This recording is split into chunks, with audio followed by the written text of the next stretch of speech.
Everyone, Radhe Radhe. कैसे हैं आप सब लोग? आई होप अच्छे होंगे। आज हम बात करेंगे देवोत्थान एकादशी के बारे में। देवोत्थान एकादशी कार्तिक मास के शुक्ल पक्ष की एकादशी को कहते हैं। इस दिन हम भगवान मानते हैं, देव उठाते हैं, सभी मंगल कार्य आते हैं। एकादशी के दिन हम गेरू से छाप बनाते हैं, जिसे देव मानना कहते हैं। अगर आप जमीन पे देव मानते हो तो इस तरह से कर सकते हैं। पहले जमीन पे गंगा जल डाल करके उसे अच्छे कपड़ों से साफ करते हैं। अगर आप दीवार पे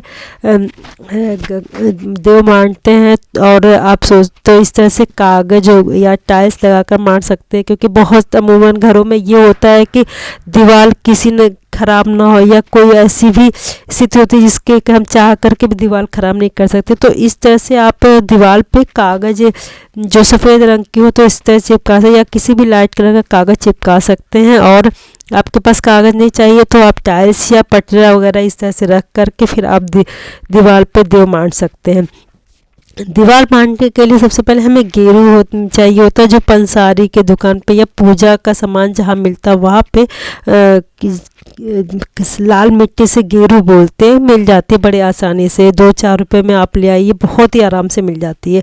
उसके बाद हम इस तरह से ना ये गेरू को घोल बनाते हैं। उसके बाद हम इस तरह से 4 कोन का बॉक्स बना लेते हैं। 4 कोन का बॉक्स बनाने के बाद इस तरह से, उसके बाद नीचे की तरफ इस तरह से पैर बनाते हैं और नीचे की तरफ खुला छोड़ते हैं, नीचे की तरफ बिल्कुल भी पैक नहीं करते। उसके बाद इस सिर बनाने के लिए हम इस तरह से ट्रायंगल बनाते हैं। ऊपर 2-3 ये जिस तरह से कैरी बनाते हैं, हम उसे कैरी बना देते हैं। फिर देव की आँख और उनका मुंह बनाते हैं। उसके बाद हम इस तरह जिग जैग का पैटर्न लेते हुए पूरे बॉक्स को सजा देंगे। आप चाहे तो आप इसमें फ्लावर या और भी किसी चीज़ को अपनी मर्जी के हिसाब से, या जैसा कि आपके यहाँ होता हो उस तरह से कर सकते हैं। इस तरह से जिग जिग का पैटर्न करते हुए हम पूरे बॉक्स को कवर करते हैं। उसके बाद हम बॉक्स को भी, उसका बीच में हम भगवान को बनाते हैं। भगवान विष्णु का ये मेन होता है, तो हम इसमें भगवान विष्णु की चित्र बनाते हैं। इस तरह भगवान विष्णु का चित्र इस तरह से बनाने के लिए हम इस तरह से क्रॉस बना करके और नीचे से बिल्कुल गोल करके, उसके बाद हम ऊपर से उन्हें पैक कर देंगे। और फिर हम आँख, नाक और मुंह बनाते हैं, ऊपर उनके बाल देते हैं इस तरीके से। फिर हम बनाते हैं वो देव का हाथ, इस तरह से देव बनाते देते हैं। उसके बाद हम नीचे इनके पैरों को बनाते हैं। पैर बना के हल्का सा पैटर्न दे के हम उनकी ड्रेस बना देते हैं। फिर हम बनाते हैं सत्या। आपको पता है तो कि किसी भी, कोई भी हमारा हिंदू धर्म का पूजा पाठ या कुछ भी हो, मतलब रीति रिवाज हमारा जो है स्वास्तिक के बिना पूरा ही नहीं होता है। इस तरह से हम स्वास्तिक बना देते हैं। स्वास्तिक बना करके इनके दोनों तरफ, भगवान देव के दोनों तरफ हम स्वास्तिक बना देते हैं। उसके बाद फिर हम यहाँ पर नीचे की तरफ माता तुलसी का पौधा बनाएंगे, उनका छाप करेंगे माता। तो क्योंकि देवोत्थान एकादशी के दिन बहुत सारे लोग तुलसी और शालिग्राम का विवाह भी करते हैं।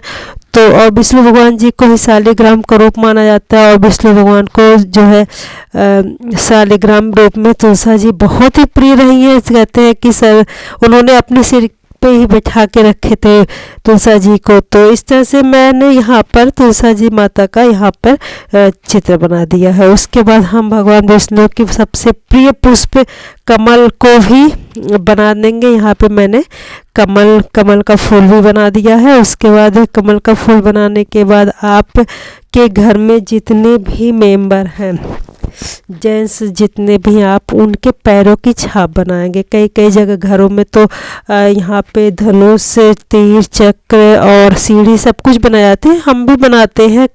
लेकिन जो ये तो मेन होता है, ये चीज़ें मेन होती हैं, आप वो भी बना सकती हैं। इसमें कोई नहीं, आप चाहे तो स्किप कर दें, चाहे तो बना लें। इसमें कोई वो नहीं होता है कि हम नहीं बनाए हैं या बना दिया तो कोई दिक्कत तो नहीं हुआ, ऐसा कुछ भी नहीं होता। उसके बाद हम जो है इनको वहाँ पर आपके घर में जितने भी लोग होते हैं, जितने भी सदस्य होते हैं ना, आप उनके पैरों की छाप बना दे। जैसे आप ससुराल का बना सकते हैं, मायके का नहीं। आप किसी का, ऐसा नहीं कि किसी का भी बना सकते हैं। ससुराल पक्ष में जितने भी लेते हैं, आपके ससुर हो गए, जेठ हो गए, देवर हो गए, हस्बैंड हो गए, बच्चे हो गए, तो उनके पैरों की छाप बनाई जाती है। कहते हैं कि इनके, इससे हमारा जो है आगे की हमारी पीढ़ी और आने वाली पीढ़ियों का भी भगवान हम पे कृपया बनी रहे। तो मैंने यहाँ पे अपने घर के जितने भी सदस्य हैं उनके इस तरह से मैंने जोड़े, पैर के जोड़े बना दिए। उसके बाद मैंने एक छोटा पैर और बना दिया, वो आने वाली पीढ़ियों के लिए, कि हमारे आने वाली पीढ़ियाँ हम हमेशा चलती है। उसके बाद मैंने दीवार पर ये गाय के खुर तथा गाय के बच्चे के खुर बना दिए। फिर मैंने भगवान देव के पास से एक लंबी लाइन ले नीचे ज़मीन तक ले आई, क्योंकि ज़मीन पे भगवान की तो सारी सामग्री रख के पूजा होती है। दीवार पे भगवान का घर बनता है और नीचे उनकी मांड बनती है, जहाँ हम सारा सामग्री रखते हैं और जहाँ पे हम देव को उठाते हैं और फिर उनकी पूजा करते हैं। तो इस तरह से मैंने यहाँ पे इनके घेर बना दिया। हमारे यहाँ घेर ही बोलते हैं, आप क्या क्या बोलते हैं कमेंट में बताइएगा। फिर हम इस तरह से इनके घेर बनाते हैं। घेर बनाते हुए हम यहाँ पे इस पूजा देव हम बात करते हैं। अब देव बनाते किस दिशा में है? देव का बनाने के लिए दिशा हमें पूरब की होनी चाहिए। या तो आप देव का मुख पूरब की दिशा में, या पूजा करते हुए आपका मुख पूरब की दिशा में हो। देव की ये दिशा मानी गई है। और अब हम बात करते हैं कि हम देव बनाते कहाँ पे? देव बनाने के लिए हमें इस तरह से खाली जगह चाहिए। अगर आप ज़मीन पे बनाते तो आप बरामदे में बना सकते हैं। आपके पास खाली बालकनी तो वहाँ बना सकते हैं। अगर आपकी किचन बड़ी है और स्पेस अच्छा है तो वहाँ बना सकते हैं। अगर आपके पास इस तरह से खाली ज़मीन नहीं है तो आप अपने मंदिर में भी बना सकते हैं, क्योंकि वहाँ हमें थोड़ा सा नीचे स्पेस और ज़मीन चाहिए होता है। फिर थोड़ा सा इस जहाँ और फिर स्वच्छ कर सके, इस तरह से हम भगवान देव को बनाते हैं। और पूजा भी हम उस टाइम करते हैं जब दोनों वेला मिलते हैं ना, संध्या आरती का जब समय होता है उस टाइम हम भगवान को उठाते हैं।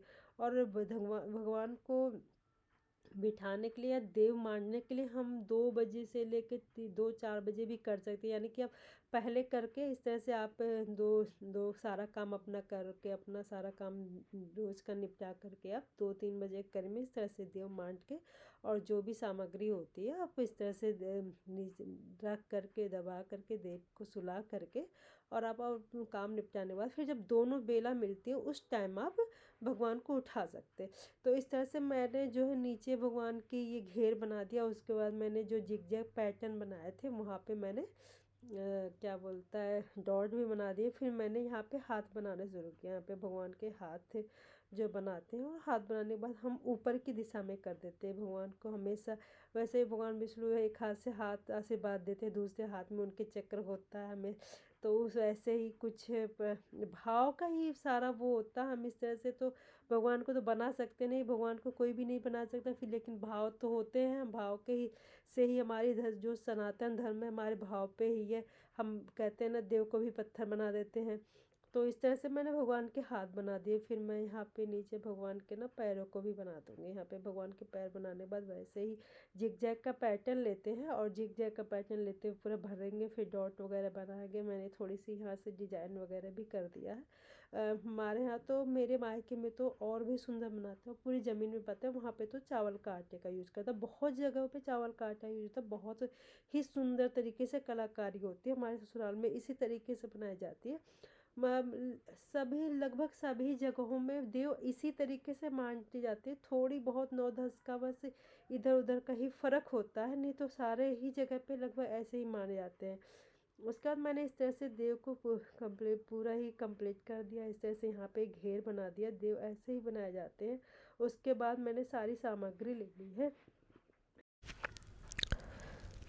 इस तरह से जो है हम परात के नीचे भगवान को सभी सामग्री रख के भगवान को सुलाते हैं। हमारे यहाँ तो इस तरह से परात का यूज होता है। किचन में हमारे सबसे साफ बर्तन परात ही होता है। हमारे यहाँ कई जगहों पे तो जो टोकरियाँ होती टोकरी से किए जाते हैं। हमारे ससुराल में ये होता, तो मैंने यही किया है। आपको यहाँ जैसा होता आप वैसा कर सकते हो। उसके बाद इस तरह से हम भगवान को सुलाते हैं। भगवान को सुलाने के बाद हम आपको इसमें हमारे भगवान को सुलाने के बाद कौन सी गाना गाते हैं, क्या क्या करके भगवान को उठाते हैं, ये कौन कौन सी सामग्री लगती है, इसकी वीडियो हमारी अलग से आ रही है। अगर आपको लगे कि आपके लिए ये कुछ यूज़फुल है या आपको इससे कुछ भी जानकारी मिल सकती है तो आप उसे ज़रूर देखिएगा और उस पर अपना प्यार बनाइएगा, क्योंकि आपका प्यार ही है जो हमें शक्ति या कहते हैं ना उत्साह प्रदान करता है। तो हमारी आने वाली अगली वीडियो ज़रूर देखिएगा। फिर हम इस तरह से शाम को कुछ जो भी दीप वगैरह होता है हम जलाते हैं भगवान को। ये लोटे का पानी रखते हैं हम तारों को पूजा के बाद जो अर्घ वगैरह देते हैं उसके लिए।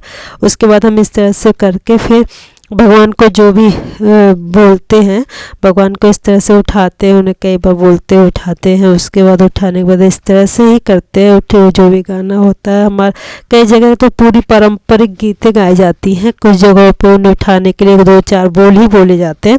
हमारे यहाँ कुछ ऐसा विशेष गीत वगैरह तो कहा किया नहीं जाता है। तो फिर इस तरह से हम भगवान को कई बार उनको उठाते हैं उन्हें कहते भगवान उठो।